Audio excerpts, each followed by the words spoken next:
Eh bien, bonjour tout le monde, donc c'est Jean-Pierre de Cyberlibris. Je suis content de vous retrouver pour ce nouveau webinaire de présentation des nouveautés de Execvox BNT. C'est le deuxième rendez-vous que nous allons faire cette année. On s'était parlé pour la dernière fois le 10 janvier. La séance avait été enregistrée et toujours disponible évidemment sur le YouTube de Cyberlibris.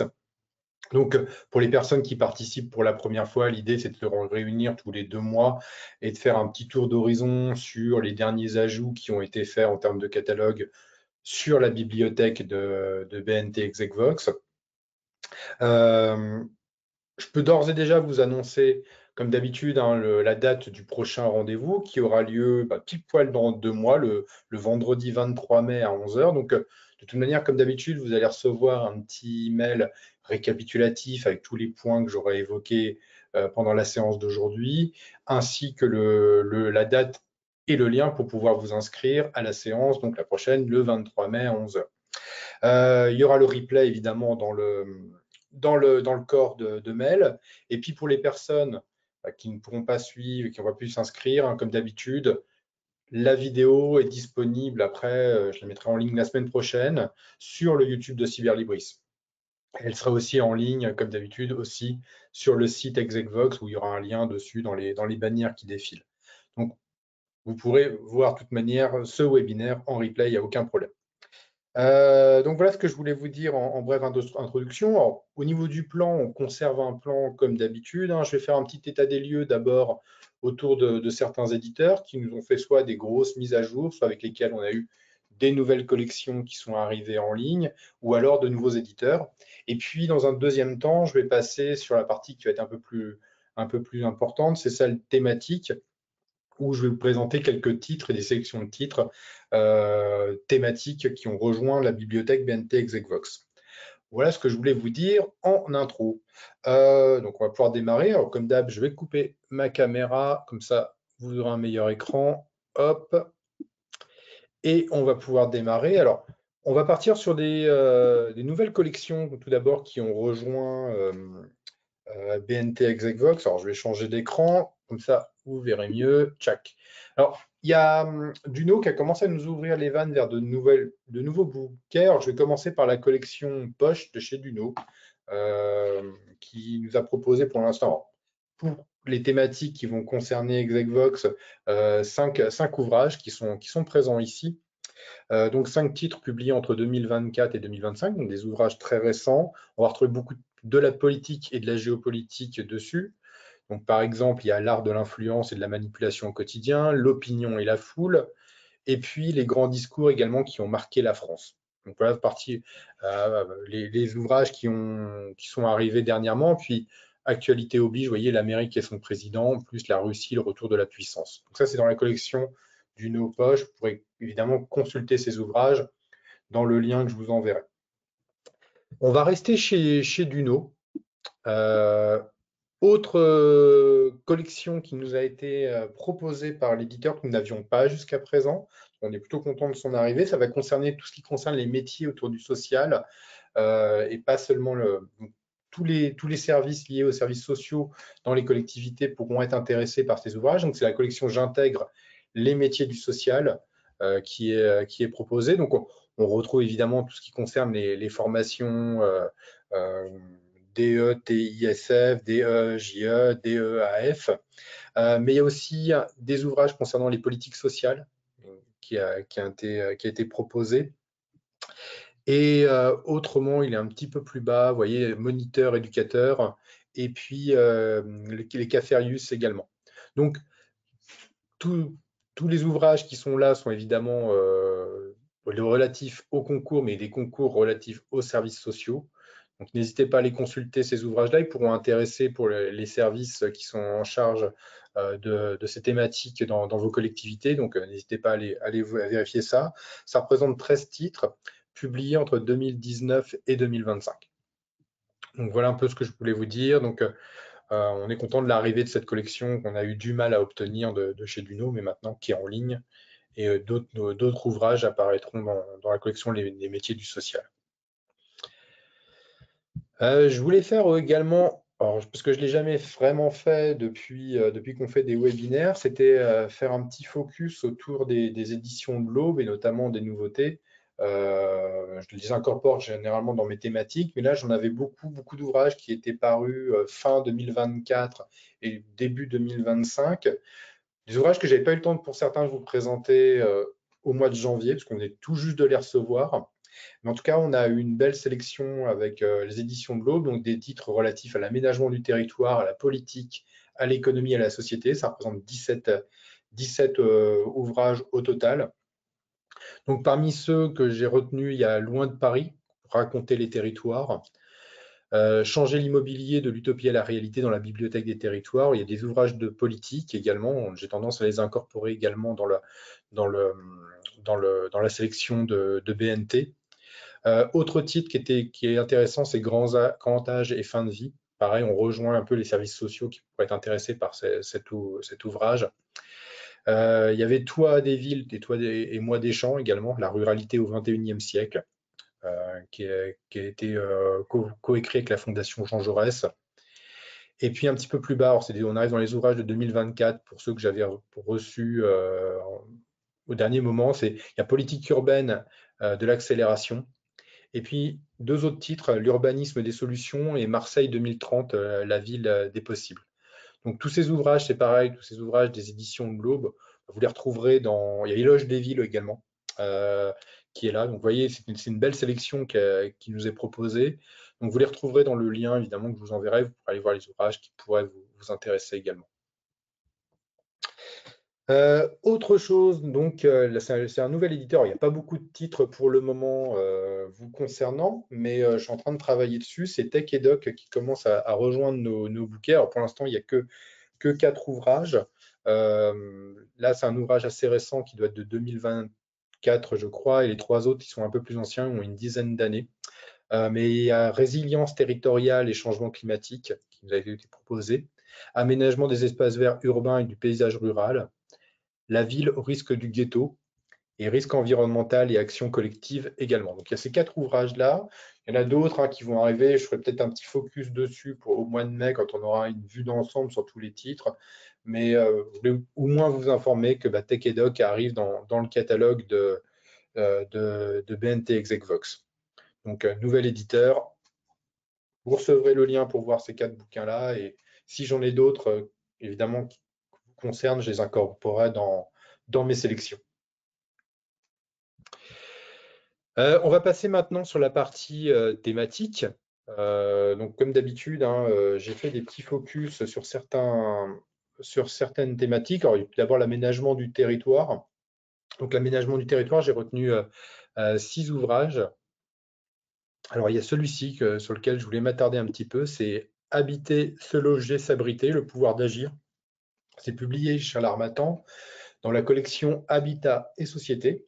Alors, il y a plusieurs chercheurs qui ont travaillé sur cet ouvrage. Il y a tout d'abord Laura Guérin, qui est au CNRS, qui travaille au Centre de recherche sur l'habitat. Béatrice Messini, qui est également au CNRS, et Lucie Bonny, qui est également au Centre de recherche sur l'habitat.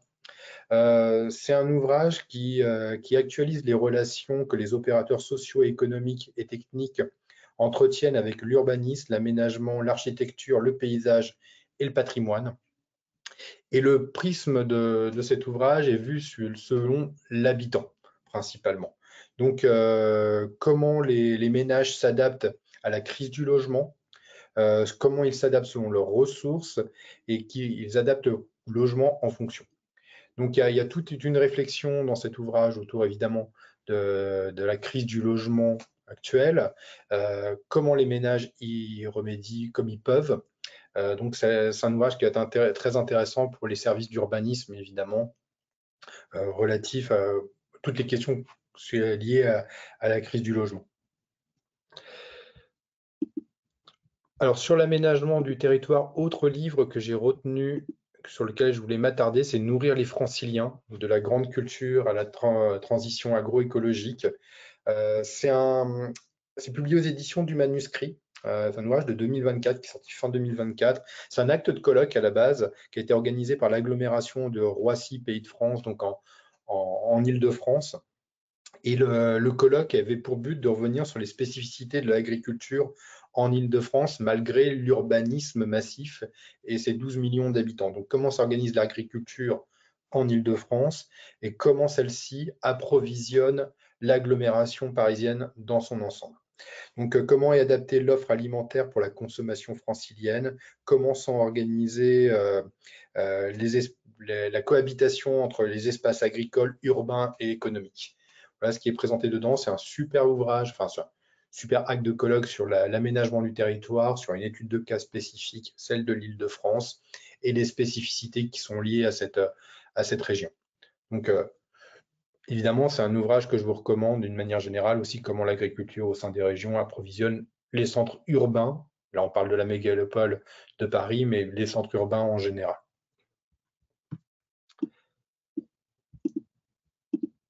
Alors, sur cette partie aménagement du territoire, hein, retenez habiter, se loger, s'abriter, le pouvoir d'agir chez l'Harmattan, et puis aux éditions du manuscrit, nourrir les franciliens. Puis il y a les autres ouvrages que j'ai retenus, Tous climatisés en 2050, le dictionnaire des îles, excellent, c'est très bien, je voulais faire un petit focus dessus, mais je vous le recommande. France 2025, la documentation française, et puis sociologie et politique urbaine, évidemment. J'ai fait une petite sélection également autour des concours. Donc des petites nouveautés qui sont arrivées, qui sont ici. Le premier sur lequel je vais m'attarder, c'est le premier de la liste, c'est l'entretien avec le jury à la documentation française. C'est de Chantal Perrin-Van Hill, qui est formatrice et consultante pour l'administration, mais également pour les entreprises. Donc, c'est un ouvrage évidemment qui est dédié à l'épreuve orale et au recrutement. Donc il est en 8 chapitres, ce titre. On retrouve dedans toutes les clés pour préparer au mieux un entretien avec un jury de concours. Donc quelle stratégie à adopter? Quels sont les protagonistes qu'on peut retrouver dans le cadre d'un entretien? Les caractéristiques d'un exposé et les démarches à suivre pour que son exposé puisse être efficace. Comment répondre aux questions? Comment gérer son trac? Et puis toute la procédure après l'entretien. Voilà. Donc, j'imagine que cet ouvrage va être important pour la préparation au concours, évidemment. Autre titre publié chez Ellipse, c'est Tout savoir sur les collectivités territoriales. C'est de Philippe-Jean Quilien, qui est professeur à l'Université de Lille, donc c'est publié chez Ellipse. Donc évidemment, il y a tous les aspects pour préparer au mieux son concours sur les collectivités territoriales. Donc l'ouvrage est découpé en 75 fiches. Il offre un panorama de tous les thèmes constitutifs de l'environnement professionnel des fonctionnaires territoriaux.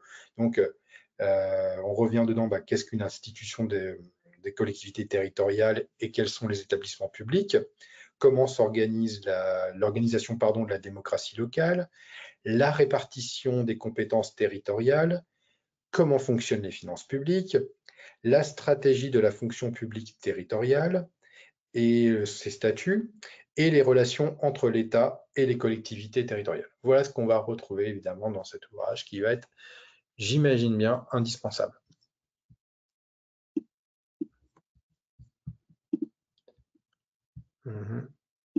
Voilà, ça a mis un petit peu de temps, pardon. Hop.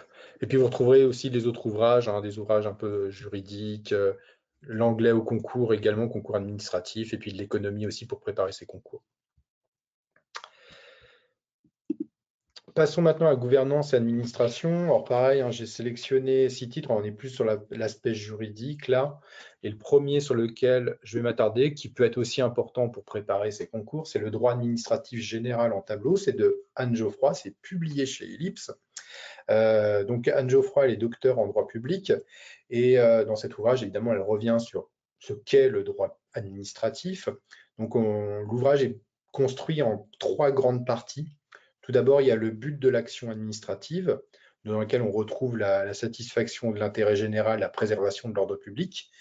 La deuxième partie est consacrée aux moyens de l'action administrative, avec l'acte administratif unilatéral, le contrat administratif.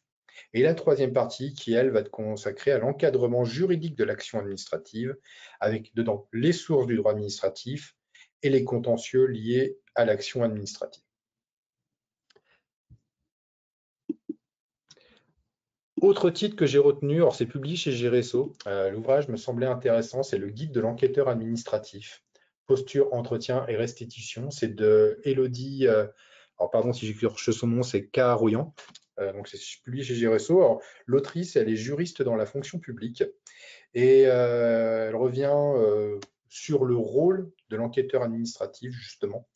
Au sein des 3 fonctions publiques, actuellement, l'enquête administrative devient de plus en plus fréquente.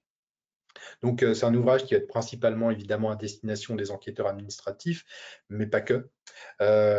Quel profil et compétences à avoir pour devenir enquêteur administratif? Les droits et les obligations et les rôles et les responsabilités de l'enquête administrative sont présentés dans cet ouvrage.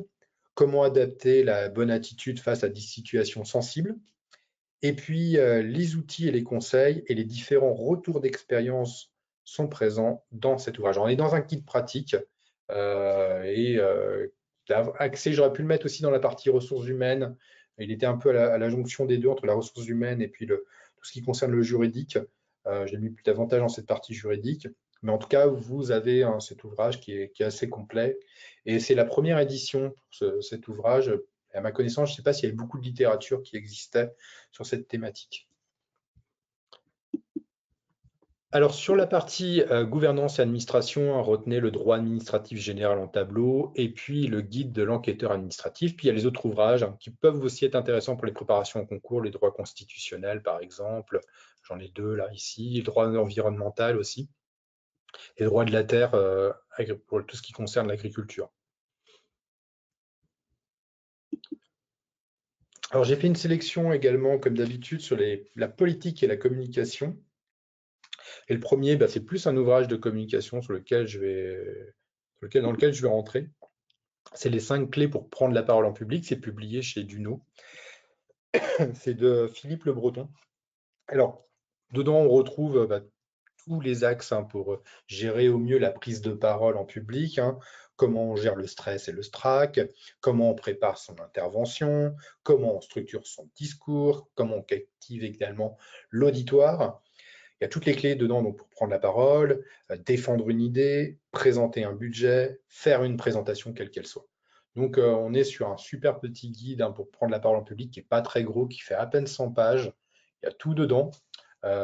Donc, pour qu'un élu fasse un discours, que vous, dans le cadre de votre travail, vous ayez des présentations à faire devant vos collègues, il y a cet outil de com qui est vraiment là, qui est excellent.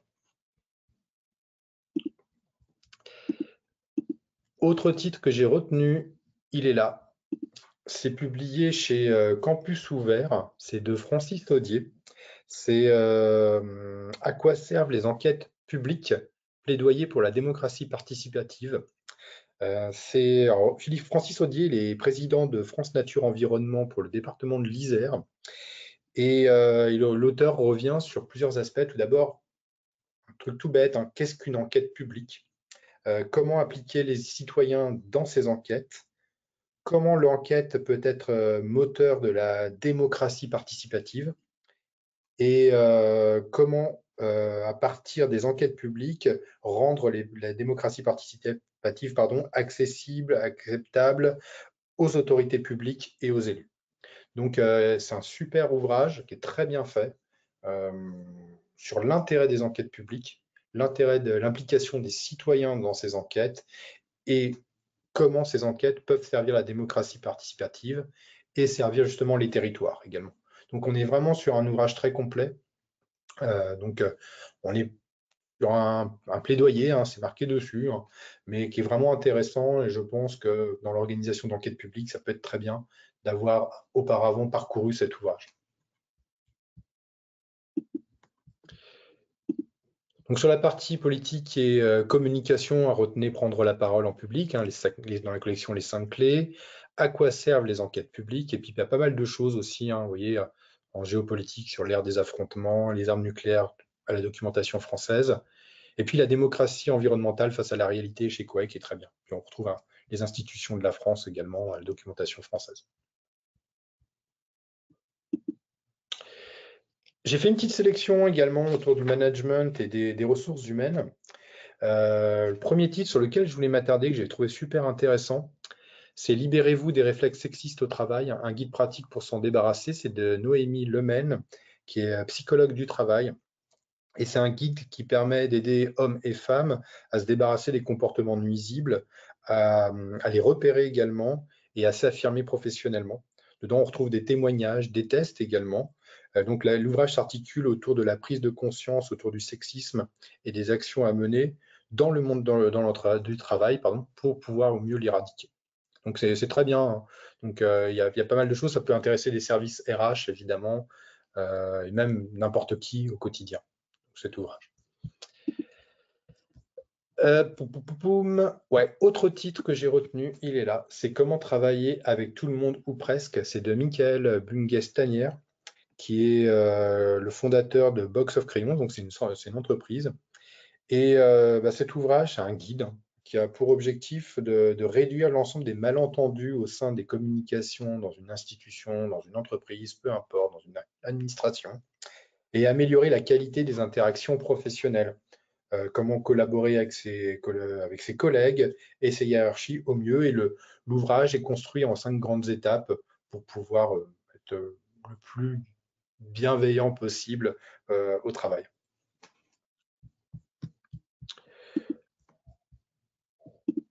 Donc, sur la partie ressources humaines et management, hein, retenez, libérez-vous des réflexes sexistes au travail et comment travailler avec tout le monde ou presque.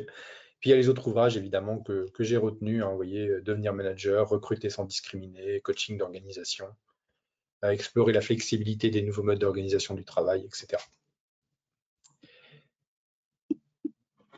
Je vais terminer par la partie services et population. Même chose, hein, j'ai sélectionné 6 titres et je vais m'attarder sur 2 d'entre eux. Alors, le premier sur lequel je vais m'attarder, il est là. Il pourra intéresser les services sociaux également des collectivités, c'est Vieillesse et vieillissement, regard croisé. C'est publié chez EMS dans la collection Les livrets de la stratégie. Il y a 2 auteurs qui ont travaillé sur cet ouvrage et 2 professeurs. Il y a tout d'abord Bérangère Sostac, pardon, qui est professeur des universités à Versailles-Saint-Quentin, et Jean-Pierre Chevran, qui est professeur émérite à l'Université de Lyon. Donc, c'est un ouvrage qui revient sur un constat sur le vieillissement de la population. Donc, quels sont les enjeux mondiaux qui touchent aux aspects économiques, sociaux et humains avec le vieillissement de la population. L'ouvrage se concentre sur la vieillesse des personnes, qu'elles vivent en institution ou à domicile, l'objectif de contribuer au débat public et de modifier la perception du vieillissement. Des pistes sont proposées pour les autorités publiques afin de répondre aux défis du vieillissement. Voilà ce qu'on va retrouver dans cet ouvrage, donc, comme vous l'avez compris, qui s'articule justement sur l'augmentation des populations vieillissantes au sein de la société et comment elles peuvent être prises en charge, qu'elles soient autonomes ou non, d'ailleurs. Donc, c'est un ouvrage qui est vraiment intéressant parce que, encore une fois, je pense que ça va intéresser les services sociaux des collectivités, ce type d'ouvrage. Donc, n'hésitez pas à le consulter. Et toujours plus ou moins sur la même thématique, j'ai retenu Idées reçues sur le handicap, publié au Cavalier Bleu. Il y a plusieurs personnes qui ont travaillé sur cet ouvrage. Il y a trois auteurs. Il y a Étienne Doua, qui est sociologue. Enfin, sont tous les 3 sociologues, les auteurs. Donc, Étienne Doua et Hugo Dupont sont tous les 2 sociologues et maîtres de conférences à l'Université de Poitiers. Et Stéphane Vacro, qui est lui maître de conférence, est également sociologue, mais à l'Université de Limoges, là pour le coup. Et donc, l'ouvrage explore comment les politiques d'inclusion luttent contre les inégalités, comment les personnes en situation de handicap peuvent accéder pleinement aux mêmes droits que les autres citoyens, comment accéder à l'autonomie. Et donc, c'est un ouvrage sur la base de la collection des idées reçues, hein, au Cavalier Bleu, qui analyse le handicap sous toute sa diversité et sa complexité. Et c'est vraiment très bien, c'est super intéressant. Il y a plein de choses à penser, même au sein des collectivités, au sein de l'urbanisme, comment améliorer l'urbanisme, l'habitat pour les personnes en situation de handicap. Et ça revient un petit peu sur des notions, je dirais, de base autour du handicap. Donc, ouvrage que je vous recommande. Alors, sur la partie services et population, hein, j'ai également mis santé, diagnostic et remèdes. La réalité des risques psychosociaux, l'éducation est-elle inégalitaire, et la citoyenneté, un lien social de crise également. Voilà, bah, j'ai terminé pour aujourd'hui. Il y avait pas mal de choses à vous parler. Alors, à retenir, c'est les nouvelles collections qui sont arrivées dans BNT via Duno, hein, Duno Poche, et puis la collection via J'intègre les métiers du social. L'arrivée de Tech et Doc aussi dans le catalogue. Donc, ce nouvel éditeur qu'on va commencer à incorporer progressivement avec des ouvrages qui pourraient intéresser les collectivités évidemment dedans. Euh, je vous retrouve pour ma part, comme je vous l'ai dit, le 23 mai à 11 heures. Vous aurez l'occasion de revenir vers moi si vous avez des questions sur le catalogue par retour de mail, hein. Je vais vous envoyer un petit mail récap, évidemment, comme d'habitude. Et si vous avez des questions, bah, n'hésitez pas par retour de mail à me poser des questions sur le fond, hein, j'y répondrai avec plaisir. Voilà un petit peu ce que je voulais vous dire. Et puis toutes les personnes qui suivent le webinaire via YouTube, vous avez en description de la vidéo les liens des sélections que j'ai présentées aujourd'hui. Voilà. Bah, merci à vous, je vous souhaite une bonne journée, je vous dis à très bientôt, et puis on se retrouve le 23 mai. Au revoir.